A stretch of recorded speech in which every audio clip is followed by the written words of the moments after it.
అందరికీ ప్రభు పేరిట వందనాలు. ఆరాధించుకునే ముందుగా మనం ఒక చిన్న లేఖన భాగం చూసుకొని ప్రభుని ఆరాధిద్దాము. దేవుడు మన జీవితంలో ఏమైనాడు, మనల్ని ఏ విధంగా క్షమించాడు అనే విషయాలను జ్ఞాపకం చేసుకొని దేవుణ్ణి ఆరాధిద్దాము. దానికి సహాయకరంగా యాక్ట్స్ చాప్టర్ 9, 1 and 2, అపొస్తలుల కార్యము 9వ అధ్యాయము 1-2 వచనాలు. సౌలు ఇంకను ప్రభు యొక్క శిష్యులను బెదిరించుటను, హత్య చేయుటను తనకు ప్రాణాధారమైనట్టు ప్రధాన యాజకుని యొద్దకు వెళ్ళి, ఈ మార్గమందున పురుషులైనను స్త్రీలైనను కనుగొనిలా వారిని బంధించి యెరూషలేమునకు తీసుకుని వచ్చుటకు దమస్కులోని సమాజముల వారికి పత్రికలు ఇమ్మని అడిగాను. ఈరోజు మన శీర్షిక ఏమిటంటే మహాపాపుల పట్ల, ఘోరమైన పాపుల పట్ల యేసు ప్రభు యొక్క జాలిగల మాటలు. Jesus compassional words on wicked, rich, great sinner like us. ఈ భూమి మీద జీవించే ప్రతి ఒక్కరికి ఊపిరి ప్రాణాధారం కదా. మనకు బ్రతకాలంటే మనకు ఊపిరి అవసరం. we have to live, we have to have breath. if you don't have breath, if you don't have oxygen, మనకు ఊపిరి ఆక్సిజన్ లేకపోతే ఏమైపోతాము, మనమందరము చనిపోతాం. అయితే ఇక్కడ చదువుకున్న లేఖన భాగంలో మనకు తెలిసిన మాటలే, తెలిసిన విషయాలే అయినప్పటికీ కూడా దీని విషయం మనం జ్ఞాపకం చేసుకుని దేవుని ఆరాధిద్దాము. ప్రాణాధారం అంటే దానికి అర్థం ఏంటంటే జీవనాధారము, ప్రాణశక్తికి మూలము, చాలా ముఖ్యమైనది, జీవించడానికి అత్యవసరమైన వనరు. మనం జీవించాలంటే మన ప్రాణానికి అత్యవసరమైన వనరు ఏంటంటే ఆక్సిజన్. అయితే ఇక్కడ అపోస్తలుడైన పౌలు గారు సౌలుగా ఉన్నప్పుడు తన జీవితాన్ని చూసినట్లయితే, ఈయన సౌలు అనే వ్యక్తికి ఒక ప్రాణాధారం ఉంది. ఏంటంట, మనకు కూడా ఒక ప్రాణాధారం ఉన్నది. సౌలు గారికి అయితే ప్రాణాధారం ఏమిటంటే ఆయన మతం పట్ల చాలా నిష్ఠ కలిగి, రోషం కలిగి తన దినాల్లో జీవిస్తున్నాడు. యేసుప్రభు దైవత్వాన్ని, ఆయన జననాన్ని, ఆయన మరణాన్ని, ఆయన పునరుద్ధానాన్ని నమ్మడం లేదు, అంగీకరించడం లేదు. అందుకే యూద మతాన్ని, సంప్రదాయాలను రక్షించాలని కంకణం కట్టుకొని తన ప్రయాణము చేస్తూ ఉన్నాడు. ఎందుకు సౌలు శిష్యులను బెదిరిస్తూ ఉన్నాడు, హత్య చేయడానికి ఎందుకు వెనకాడట్లేదంటే, తనకు సత్యం అనేది తెలియక తను ఏం చేస్తున్నాడంటే, ఇదే సత్యము, నేను అనుసరిస్తున్నది సత్యము అని యేసుప్రభు దైవత్వాన్ని ఏం చేస్తున్నాడు, తను ఆయన పుట్టాడనే విషయాన్ని అంగీకరించలేకపోతున్నాడు. మనం కూడా ప్రభు నెరుక ముందుకు ఇలాంటి జీవితం కూడా వెళ్ళి ఉంటారని నేను నమ్ముచున్నాను.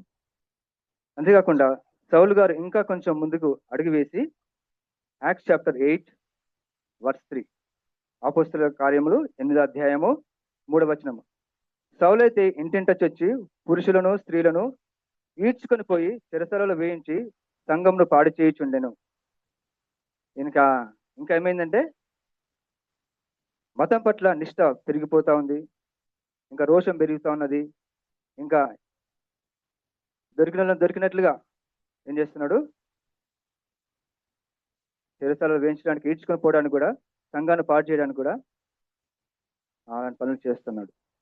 యేసుప్రభు నమ్మిన వారి పట్ల సౌలుకు ద్వేషం, పగ పెరిగిపోతుంది. సాధారణంగా పురుషులను హింసించడం చూస్తాం కదా, మనము పురుషులు హింసిస్తూ ఉంటారు, కానీ స్త్రీలను హింసించాలంటే కొంచెం ఆలోచిస్తూ ఉంటారు. కానీ ఈయన సౌలు గారు ఎలా ఉన్నారు, స్త్రీలను కూడా లెక్క చేయట్లేదు. అంటే తనకు ఎంతగా కసి పెరిగింది కదా. ఎంత కసి ఉంటే కానీ ఒక వ్యక్తి ఇంకో వ్యక్తిని ఆ విధంగా చూడడు కదా. ఈయన ఈ విధంగా తన యొక్క మతం పట్ల ఏమనుకుంటున్నాడే, ఇదే నాకు ప్రాణాధారము, ఇదే నాకు ప్రాణాధారము. స్త్రీలను కానీ పురుషులను కానీ ఎవరైనా సరే, అధికారులు కానీ ఎవరైనా సరే, శిష్యులైనా సరే, I will kill them. First బెదిరిస్తాను, బెదిరించకపోతే చంపివేస్తాను. అలాంటి సిచ్యువేషన్లో తన ప్రయాణం సాగుతూ ఉంది. ఇప్పుడు మనం చదువుకున్న లేఖల భాగంలో యాక్ట్స్ చాప్టర్ 1 చాప్టర్ 9 1-2 వర్సెస్ లో మనం చదువుకున్నాం కదా. ఈసారి తన అడుగులు చాలా పెద్ద అయినాయి. తన ప్రాణాధారము అడుగులు పెద్ద చేసుకొని ముందుకు వెళ్తున్నాడు. ఏమంటున్నాడు? యేసుప్రభు యొక్క శిష్యులు బెదిరించుట, హత్య చేయుట, అంత మట్టుకు కాకుండా పురుషులను స్త్రీలను బంధించడానికి పత్రికలు ఇమ్మని ప్రధాన యాజకుని ఎదుగుకు వెళ్ళాడు. ఇంతమందికి ఏమో సొంతంగా చేస్తున్నాడు, ఇప్పుడు ఒక అడుగు ఇంకా పెద్ద అడుగులు వేస్తున్నాడు. అంటే అడుగుతారు కదా ఎవరైనా ఎవరైనా కొట్టేటప్పుడు నీకేం అధికారం ఉంది అని అడుగుతారు కదా. ఇలాంటి అధికారాన్ని కూడా అడ్డు పెట్టుకొని ఏం చేయాలనుకుంటున్నాడు? అందరినీ చంపాలి, అందరిని బెదిరించాలి, అందరినీ ఏదైనా చేయాలి అనే విధంగా తన అడుగులు పెళ్ళింది. ఎందుకంటే ఇలా చేయడానికి అధికారం నీకు ఎవరిచ్చారని అంటారని ప్రశ్నించకుండా ఉండాలని అని అనుకున్నది చేయడానికి పూర్తి స్వాతంత్రం వచ్చింది. ఇక పత్రిక తీసుకొని తన ప్రయాణాన్ని దమస్కు ప్రారంభించాడు. ఇక్కడికి దమస్కు ప్రారంభించాడు. ఇంకా ఎవరుగా నాకు అడ్డు లేరు, నన్ను ఎవరు ఆపలేరు, నన్ను ఆపే అధికారం ఎవరికి లేదు అని ఇలా తన ప్రయాణం సాగుతున్నది. ఇది తనకు ప్రాణాధారం, ఇది తనకు ప్రాణాధారం. మనకు కూడా కొన్ని ప్రాణాధారాలు ఉన్నాయి. ఇంకా మనకు కూడా సౌలు లాగా కొన్ని ప్రాణాధారాలు ఉండే. సౌలుకైతే మతం పట్ల, మత విశ్వాసాల పట్ల, వివిధ సాంప్రదాయాల పట్ల గొప్ప ప్రాణాధారం ఉంది. మనకు పాపం చేయడమే ప్రాణాధారం. పాపం చేయడమే ప్రాణాధారంగా మనం జీవించిన దినాలను మనం చూస్తున్నట్లయితే మనకున్న ప్రాణాధారం ఏమిటంటే ఈ విధంగా చూస్తున్నాం. యేసుప్రభు దేశించడమే దైవదూషణే ప్రాణాధారం. దేవుడే లేడు అనడమే ప్రాణాధారంగా జీవిస్తున్న రోజులు ఉన్నాం. దేవుడే లేడు, దేవుడు ఉనికే లేదు అని దాన్నే కంకణంగా కట్టుకొని తిరిగే వాళ్ళు, అదే ప్రాణాధారంగా జీవించేవారు ఉన్నారు. త్రాగి చంపడం, ఇంట్లో వారిని ఇబ్బంది పెట్టడం, ఇదే ప్రాణాధారం అనుకుంటున్నారు. ఈ మధ్యకాలంలో మనము ఒక బైక్ కార్ యాక్సిడెంట్ చూస్తాం కదా. హైదరాబాద్ నుంచి బెంగళూరుకి ప్రయాణం వెళ్తుంది బస్సు. 40 మంది పైచులకు తన ప్రయాణం చేస్తున్నారు. 2 వ్యక్తులు మధ్యరాత్రులు బాగా తాగి ప్రయాణం చేస్తూ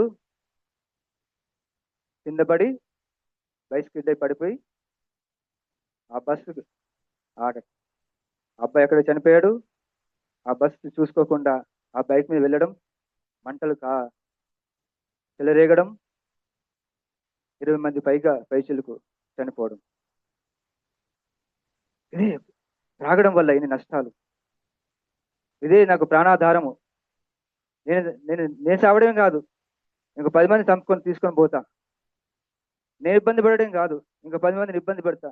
నా కుటుంబం ఇబ్బంది పడడం కాదు, ఇంకా ఇతర కుటుంబాలు కూడా ఇబ్బంది పడాలి అనే విధంగా జీవించిన దినాలు మనము ప్రాణాధారంగా చేసుకుని బ్రతుకున్న జనాలు ఉన్నారు. హృదయంలో స్త్రీలను మోపు చూపు చూడడమే ప్రాణాధారంగా చేసుకొని బ్రతికే ప్రజలు కూడా ఉన్నారు.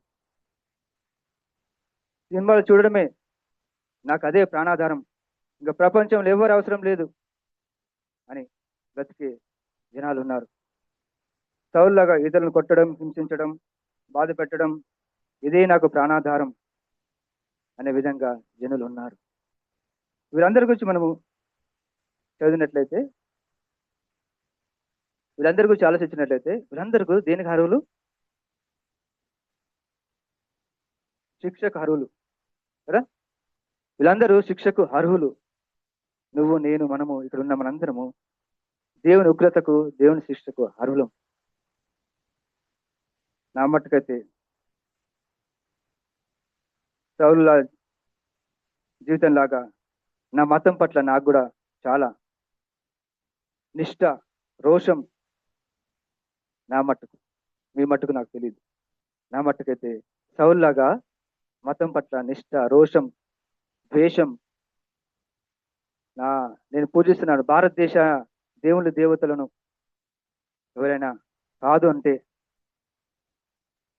వారిని ఇబ్బంది పెట్టాలనే అంత కసి. అలా జీవిస్తున్న దినాల్లో మా యొక్క ఇంటి దగ్గరే ఆర్క్ ఫ్యామిలీ మినిస్ట్రీస్ వారు చిల్డ్రన్స్కి ఎవ్రీ థర్స్డే చిల్డ్రన్స్ దేవుని వాక్యాలు చెప్పేవాళ్ళు. అక్కడికి వెళ్ళే వాళ్ళని నేను వెళ్ళొద్దు అని అడ్డుపడేవాడిని,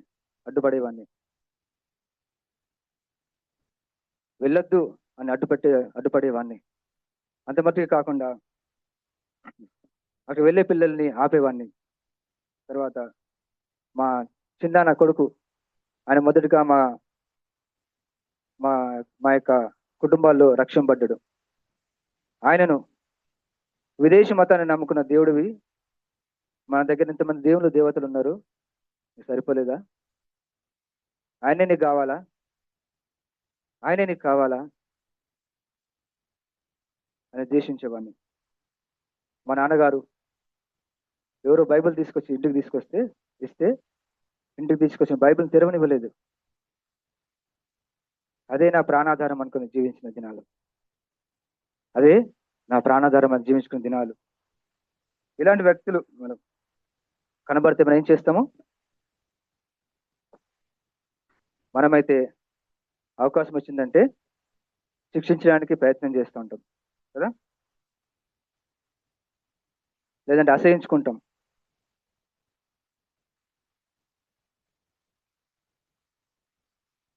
మనం అందరిలాగా విషయం పాపం చేస్తున్న విషయం మర్చిపోయి మనం జీవిస్తూ ఉంటాం. ఇంకా ఇప్పుడు సౌలు యొక్క జీవితం ఎంతవరకు వచ్చిందంటే, తెలుగులో ఒకటి ఉంటుంది కదా, పాపం పండింది, ద సిన్ హ్యాస్ రైపెండ్. ఒక విత్తనం వేసిన తర్వాత ఆ విత్తనం పెరిగి పెద్దదై ఒకరోజు ఫలాన్ని ఇస్తుంది కదా. ఈయన యొక్క పరిస్థితి కూడా, పౌలు యొక్క పరిస్థితి కూడా ఇదే అవుతుంది. దమస్కు ప్రాంతంలోకి ప్రయాణం వస్తున్న సమయంలో తన పాపం పండిందనే విషయాన్ని మర్చిపోయి ఏం చేస్తుండు? ఉద్రేకంతో ఇక నాకు అడ్డు లేరు అన్నట్టుగా ఆయన ప్రయాణం కొనసాగిస్తూ వచ్చినాడు. పౌలు పరిస్థితి, మన పరిస్థితి చాలా భయంకరంగా అయింది కదా. ఆయన ఎవరి మాట వినలేని పరిస్థితికి వచ్చాడు. ఇంతవరకు తన సొంత విధంగా చేస్తూ వచ్చాడు. ఇప్పుడు పత్రికలు, ప్రధాన యాజకుని దగ్గర నుంచి పత్రిక తీసుకొని ఇతను హింసించడానికి వెళ్ళేట్టుగా చూస్తున్నాం. తన మనుషులు వ్యతిరేకంగా వినలేని పరిస్థితుల్లో తనకు మనం ఉంటే, దేవునికి వ్యతిరేకంగా వెళ్తున్నాను అని అనుకోలేదు. ఆయన ఏమనుకున్నాడంటే, మనుషులకు వ్యతిరేకంగా వెళ్తున్నాను అనుకున్నాడు. కానీ ఆయనకి ఒక అర్థం కాలేదు. ఏంటంటే, నేను దేవునికి వ్యతిరేకంగా వెళ్తున్నాను అనే విషయాన్ని తను అర్థం చేసుకోలేదు. మనం కూడా పాపమే ప్రాణాధారంగా పెట్టుకొని జీవిస్తున్న దినాల్లో మనం కూడా అలాగనే ఉన్నాం, సౌలులాగానే ఉన్నాం. మనకు హాని చేసే వ్యక్తులు మనకు దొరికినప్పుడు పగ తీర్చుకోవాలి, తను నాకు చేసినట్టు నేను కూడా అంతకంటే ఎక్కువ హాని చేయాలి, శిక్ష విధించాలి, అదే ప్రాణాధారంగా ఎంచుకుంటాము అని మనము అనుకుంటాము. ఇప్పుడు సౌలు ప్రయాణం దమస్కు ప్రారంభమైంది. సో మనకు ఈ శిక్షలు, మన భారతదేశంలో రకరకాల శిక్షలు ఉన్నాయి కదా, ఐపీసీ, ఇండియన్ పీనల్ కోడ్ శిక్షలు. ఒక్కొక్క నేరానికి ఒక్కొక్క శిక్ష వేస్తారు కదా. మరి సౌలు గారికి ఎన్ని శిక్షలు వేయొచ్చో చూద్దాం. దైవదూషణకి ఒక శిక్ష, మనుషులు హింసించినందుకు ఒక శిక్ష, వ్యక్తి మరణానికి సమ్మతించినందుకు ఒక శిక్ష కదా. సౌలు ఒక వ్యక్తి మరణాన్ని సమ్మతించాడు. ఇక్కడ యాక్ట్స్ చాప్టర్ 7:60. సౌలు అయితే స్టెఫెను చావుకి సమ్మతించాడు. దీనికి ఒక శిక్ష. సమ్మతించడం అంటే ఆల్మోస్ట్ హత్య చేసినట్టే కదా, హత్య చేసినట్టే. ఎవరైనా ఆ విధంగా ఎవరైనా చనిపోతే బాధపడతారు, కానీ ఈయన సమ్మతిస్తా ఉన్నాడు, సంతోషిస్తా ఉన్నాడు, ఆనందిస్తా ఉన్నాడు. మనము ఆనందంగా పాపం చేయడమే మనకు సంతోషంగా జీవిస్తున్న దినాలు. ఇంకా అంతమటి కాకుండా ఇంట్లోకి వెళ్ళి బలవంతంగా ఈడ్చుకొని వస్తున్నాడు, దానికి ఒక శిక్ష. హత్య చేయడం ఒక శిక్ష. సంఘాన్ని, మందిరాన్ని, గుడిని పాడు చేయటం కదా. ఈ రోజులో ఒక గుడిని ముట్టుకున్నామంటే అది పెద్ద నేరం కదా. ఎవరైనా ఊరుకుంటారా? ఊరుకోరు. ఇలాంటి శిక్షలు, వీటన్నిటికీ రకరకాల శిక్షలు ఉంటాయి. సో మనం కూడా సౌలుగా దేవునికి వ్యతిరేకంగా, సత్యానికి వ్యతిరేకంగా నరకానికి ప్రయాణిస్తున్న సమయంలో సౌలు ఏ విధంగా అయితే యేసు ప్రభుకి దొరికాడో మనం కూడా ఆయనకు దొరికాము కదా. ఇక్కడ కూడిన మనందరము ఒకప్పుడు సౌలు లాగే లాంటి జీవితమే మనది. సౌలు యొక్క జీవితం వేరేలాగా ఉంది, పాపాలు రకరకాలు, కానీ మార్గం అయితే ఒకటే. ఏంటిది? పాపం. పాప మార్గం. ఆయన పాప మార్గంలో వెళ్తున్నాడు, మనం కూడా పాప మార్గంలో వెళ్తున్నాము. సాధారణంగా మనిషికి వ్యతిరేకంగా ఏదైనా పాపం చేస్తే మనిషి ఊరుకోడు. మరి దేవుని వ్యతిరేకంగా పాపం చేసి దొరికితే దాన్ని ఊహించగలమా? Can we imagine doing wrong sin against God? If you caught in him, మనం ఆయన దొరికితే what would have our situation? మన పరిస్థితి ఏంటిది?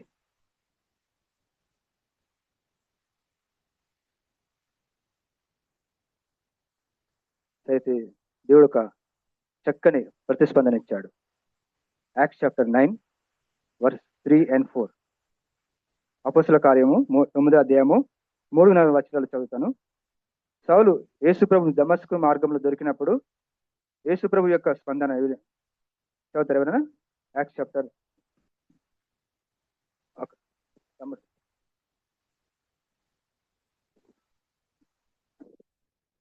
అతడు ప్రయాణము చేయుచు దమస్కు దగ్గరకు వచ్చినప్పుడు అకస్మాత్తుగా ఆకాశము నుండి ఒక వెలుగు అతని చుట్టూ ప్రకాశించెను.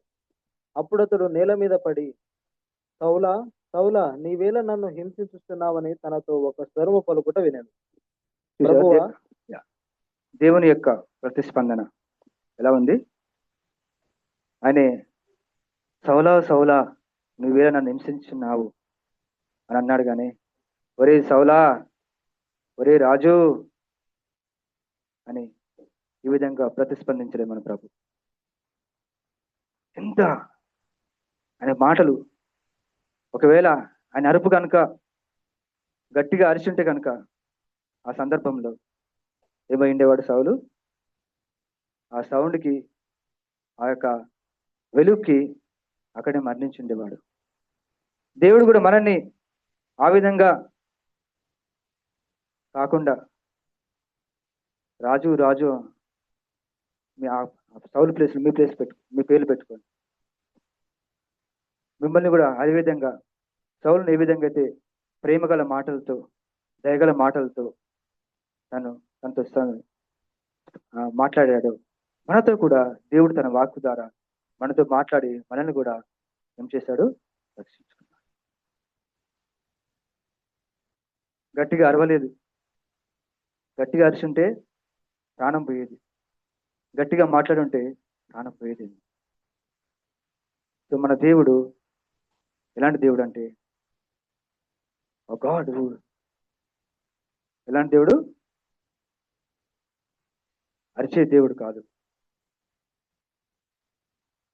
మనం రక్షించడం కొరకు.